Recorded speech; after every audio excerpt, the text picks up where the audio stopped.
Itulah cara bagaimana menggunakan aplikasi cek Bansos ini dari 3 menu utama yang layak kita ketahui sebagai fasilitator walaupun sebagai masyarakat biasa. Tetapi poin terpenting dari aplikasi ini teman-teman, semua data yang terkirim di sini akan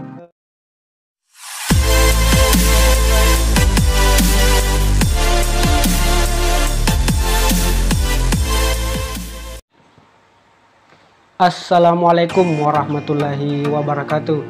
Teman-teman, sahabat sosial dimanapun Anda berada, semoga pada saat ini kita semua diberi kesehatan dan tidak kurang dari satu hal apapun. Oke teman-teman, di video kali ini seperti yang ada di thumbnail, saya akan memberikan tata cara bagaimana mendaftar untuk mendapatkan bantuan sosial, yaitu UBPNT teman-teman. Jadi semua bisa mendaftar tanpa terkecuali siapapun dengan syarat ketentuan yang berlaku teman-teman. Agar semuanya paham tentang bagaimana prosedur atau tata cara untuk mendapatkan bantuan sosial ini, ikuti terus videonya agar tidak gagal paham teman-teman. Dan sebelum saya lanjut ke videonya, jangan lupa support terus channel ini dengan cara di like dan di subscribe. Oke teman-teman, Kementerian Sosial beberapa bulan yang lalu telah mengeluarkan aplikasi cek Bansos yang bisa diakses oleh siapapun. Dengan aplikasi cek Bansos ini semua bisa untuk mendaftar untuk mendapatkan bantuan BPNT ini teman-teman. Dan di sini saya akan menjelaskan bagaimana cara menggunakan aplikasi cek Bansos itu teman-teman. Yang pertama adalah dengan cara mendownload aplikasi cek Bansos seperti yang ada di sini teman-teman. Pastikan kalian mendownload aplikasi cek Bansos ini melalui developer Kementerian Sosial. Kemudian setelah diinstal, wajib di sini teman-teman harus menyiapkan kartu keluarga untuk mengisi data-data yang diperlukan untuk mengaktifkan aplikasi tersebut. Dengan wajib mengisi data kependudukan. Kenapa? Karena data ini akan diperlukan atau dipadamkan dengan pihak Dukcapil dengan cara seperti ini teman-teman. Selanjutnya dengan membuka aplikasi cek Bansos seperti ini, dan kemudian kita buat akun dengan memilih tombol yang ada di seperti ini teman-teman.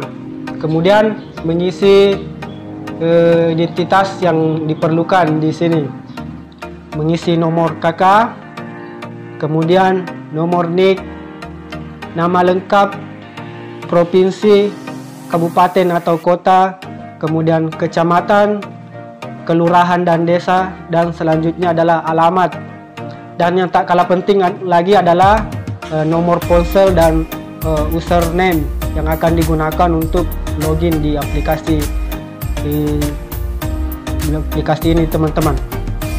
Dan setelah itu karena aplikasi ini memerlukan verifikasi, maka tidak langsung diterima. Biasanya berdasarkan pengalaman membutuhkan waktu sekitar 1 bulan teman-teman. Dan ketika sudah diverifikasi kita akan menerima email pemberitahuan seperti yang ada di sini ketika kita sudah mendapatkan atau diterima untuk menjalankan aplikasi cek Bansos ini. Dan pada saat menjalankan atau membuka aplikasi ini akan muncul pemberitahuan seperti ini. Anda bukan tercatat, bukan peserta penerima manfaat, karena memang statusnya saya di sini sebagai username dari aplikasi ini tidak atau pengguna dari aplikasi ini tidak terdata di data DTKS teman-teman. Dan di aplikasi tersebut akan muncul menu seperti username, menu tombol logout, menu aplikasi, nama akun, status kepesertaan dan data pemilik akun. Dan poin penting dari aplikasi ini ada 3 yang akan saya jelaskan, yaitu yang pertama adalah pada menu cek bansos seperti yang ada di sini teman-teman. Untuk menu cek bansos kita dapat mendata atau mengecek kepesertaan dari masyarakat yang ada di wilayah kerja kita sebagai fasilitator, dan sebagai masyarakat kita bisa juga mengecek apakah kita terdata sebagai penerima bantuan penerima manfaat BPNT ini dengan cara mengisi kolom seperti yang ada di sini, mengisi nama provinsi, kabupaten, kecamatan, kelurahan atau desa, kemudian nama sesuai dengan ada di KTP, kemudian kita klik tombol cari. Maka di situ kebetulan yang saya cari di sini adalah atas nama Basri, dan di sini ada beberapa nama yang atas nama Basri penerima manfaat akan muncul data seperti ini.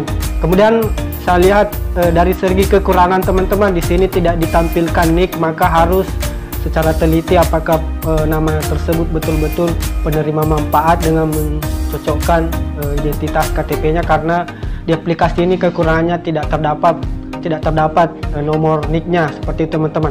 Kemudian menu selanjutnya di sini teman-teman bisa menggunakan tanggapan kelayakan. Jadi kalau ada penerima manfaat atau BPNT yang tidak layak, semua warga atau pengguna dari aplikasi ini bisa memberikan tanggapan kelayakan. Misalnya si A sudah tidak layak untuk diberi bantuan, maka kita bisa mengisi tanggapan kelayakan ini dengan melihat profil yang akan diberi tanggapan seperti yang ada di sini teman-teman. Nah, di sini ketika kita lihat ini penerima manfaat atau profil penerima manfaat ini sudah tidak layak untuk diberi manfaat, menerima bantuan dari dinas sosial, maka kita bisa memberikan tanggapan dengan status tidak layak atau apakah layak dengan memilih salah satu yang ikon yang ada di sini teman-teman. Kemudian kita mengisi catatan, misalnya contoh mempunyai mobil atau aset yang lain. Dan kemudian kita bisa melampirkan foto pendukung. Dan selanjutnya kita isi centang yang ada di bawah sini. Saya telah memberikan tanggapan secara benar seperti itu. Kemudian kirim tanggapan. Jadi seperti itu bagaimana cara menggunakan aplikasi dari menu tanggapan kelayakan ini teman-teman. Dan di sini menu selanjutnya adalah tambah usulan. Ketika kita ingin mengusulkan atau menambah penerima manfaat agar bisa diterima untuk mendapatkan bantuan dari dinas sosial ini, kita dapat mengisi dengan menu tambah usulan. Di sini kita membutuhkan seperti biasanya kartu keluarga dan nomor HP yang bisa dihubungi. Dengan mengisi seperti yang ada di sini teman-teman, membuka tambah usulan, kemudian mengisi nomor KK, selanjutnya nomor NIK, nama lengkap, tempat tanggal lahir dan alamat. Dan di sini juga ada menu mengisi nama ibu kandung, kemudian nomor telepon yang bisa dihubungi seperti teman-teman. Kemudian kita bisa mengisi foto, melengkapi dengan foto KTP dan foto rumah tampak depan seperti yang ada di sini. Kemudian kita bisa mengirimkan tanggapan ini. Maka setelah terkirim, maka bentuknya seperti ini teman-teman, aplikasi.